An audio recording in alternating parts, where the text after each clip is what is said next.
আসসালামু আলাইকুম, welcome back to my channel. আশা করছি সবাই ভালো আছেন। আজকে আমরা এমন একটা ক্রিমের রেসিপি দেখব যে ক্রিমটা বিট করলে আপনি আর অন্য কোনো ক্রিমই কিনতে চাইবেন না। চলেন আজকে শুরু করা যাক। এই যে দেখতে পাচ্ছেন ক্রিমের স্ট্রাকচারটা কেমন হবে, অনেক বেশি স্মুথ। এই যে আমাদের ক্রিমটা চলে আসছে, এটা হচ্ছে ইনস্টা হুইপ। এটা হচ্ছে বাজারে সবচেয়ে কম দামে আপনি কিনতে পারবেন। প্রাইস 250 টাকার মতো নেবে। এটা স্থান ভেদে 10-20 টাকা একটু বেশি বা কম হতে পারে। এটার সব ইনস্ট্রাকশন এখানে দেওয়া আছে। এটা হচ্ছে ফ্রোজেন ক্রিম, অবশ্যই এটা ডিপ ফ্রিজে রাখতে হবে। নর্মাল অবস্থায় থাকলে এটা ভুলেও কিনতে যাবেন না। এরপর হচ্ছে উপর দিকে টান দিলে ভিডিওতে দেখলেই বুঝতে পারবেন কিভাবে আমি ক্রিমটা খুলে নিচ্ছি। এটা ছিল আমি একটা কেকের কাজ করার জন্য, বাবুর বার্থডে ছিল।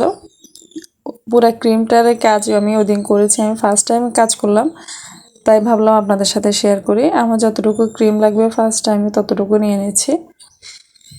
এরপর হচ্ছে আমাদের এখানে কাজ হচ্ছে, আমরা শুধুমাত্র এটাকে মিডিয়াম স্পিডে বিট করে নেব। এই ক্রিমটার একটু প্লাস পয়েন্ট হচ্ছে এটা অনেকক্ষণ ধরে আপনি রেখে কাজ করতে পারবেন। এটা ছিদ্র ছিদ্র ভাব আসবে না, যেরকম ট্রপিক্যাল হুইপ ক্রিমে হয়। অনেকটু কাজ করার পরে ট্রপিক্যাল হুইপ ক্রিম দেখা যায় ফেটে যায়, ক্রিমটা অনেক অসংখ্য ছিদ্রযুক্ত হয়ে যায়, কাজ করা যায় না। কিন্তু এই ক্রিমটার মধ্যে ওইরকম কোনো প্রবলেমে আপনি ফেস করবেন না, অনেক বেশি ভালো লাগবে কাজ করে। আর আপনি চাইলে সবগুলো ডিজাইনও করতে পারবেন। আর একটা ইনফরমেশান দিয়ে রাখি, এই ক্রিমটা দিয়ে হচ্ছে আপনি 9 থেকে 10 পাউন্ড কেক করতে পারবেন।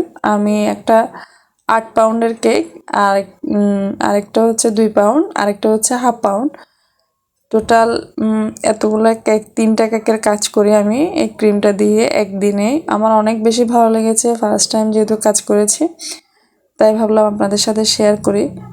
সময়ের কারণে আসলে ভিডিও এডিট করা বা ভিডিও রেকর্ড করা থাকলেও অনেকগুলো ভিডিও জমে জমে আছে, ভয়েস ওভার করা হয় না। এই যে আমরা কথা বলতে বলতে এখানে শুধুমাত্র এখানে বিট করে নিচ্ছি। পাশে যে লিকুইড অংশগুলো ছিল একটা স্প্যাচুলা দিয়ে হচ্ছে আমরা মধ্যখানে এনে দিব। এরপর হচ্ছে আবার মিডিয়াম স্পিডে বিট করে নেব। দেখেন ক্রিমের স্ট্রাকচার কিন্তু অলরেডি মোটামুটি চলে আসছে, কিন্তু আমরা এই পর্যায়ে বিটিং থামাবো না, আমরা অনবরত বিট করে নেব। এই যে সুচালো অংশ যদি থাকে তাহলে বুঝতে হবে যে এখনও ক্রিমটা পারফেক্টভাবে হয় নাই। যখন দেখবেন বিটারের কাটার সাথে একদম গোল করে লেগে আছে, তখনই বুঝতে হবে যে আমাদের ক্রিমটা পারফেক্টভাবে হয়ে গেছে। আমাদের চ্যানেলটা মূলত এই যে দেখেন গোলভাবে এভাবেই হবে। আমাদের চ্যানেলটা মূলত হচ্ছে বেকিং জগৎ নিয়ে। আপনার যত বেকিংয়ের নিয়ে প্রবলেম আছে জানাবেন, ইনশাল্লাহ যতটুকু জানি আমি বলে দেওয়ার ট্রাই করব। এই যে, আর কোন কেকের রেসিপি দেখতে চান অবশ্যই কমেন্ট করে জানাবেন। আমাদের ক্রিমটা মোটামুটি ডান হয়ে গেছে। দেখেন প্রত্যেকটা স্ট্রাকচার বোঝা যাচ্ছে, কোনো স্ট্রাকচার পড়ে যাচ্ছে না, উল্টালেও পড়বে না, একদম স্মুথ থাকবে। লাস্টে আপনারা কেকের কয়টা পিকচার দেখতে পারবেন, এগুলো আমার ছেলের বার্থডেতে করা। সবাই আমার বাবুর জন্য দোয়া করবেন, সবাই ভালো থাকবেন। আল্লাহ হাফেজ।